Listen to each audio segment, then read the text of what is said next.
today's video guys, kache-check-in lang po namin dito sa may San Beda Hotel dito sa may Cebu City.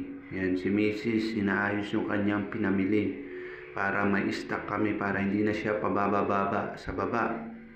Bali yung baba pala nito guys ay SM City na siya.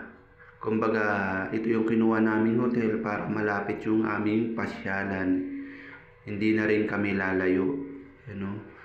Bali may oven at saka rep saka water dispenser na rin nakasama dito sa hotel, and then may free wifi at saka may TV na rin siya dito sa may San Beda Hotel.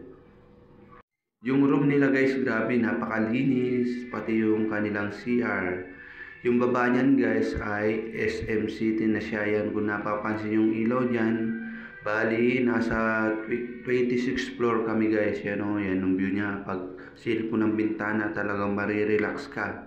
Kung gusto mag-check-in dito sa may San Beda Hotel, alam na, dito kayo mag-check-in. Talagang napakaganda ng room nila at napakalinis. Kaya wag na kayo magdalawang isip guys. Yan o. Kitang-kita nyo naman sa picture or video na nakalagay dyan. Yan o. Yan si Mrs. Yan. Siguro guys, hanggang dito na lang muna yung ating video. Tayo ay matutulog na kasi medyo pagod tayo maghapon sa biyahe. Kasi nagpunta kami sa Tops dun sa may overlooking. Siguro guys, hanggang dito na lang. Bye-bye!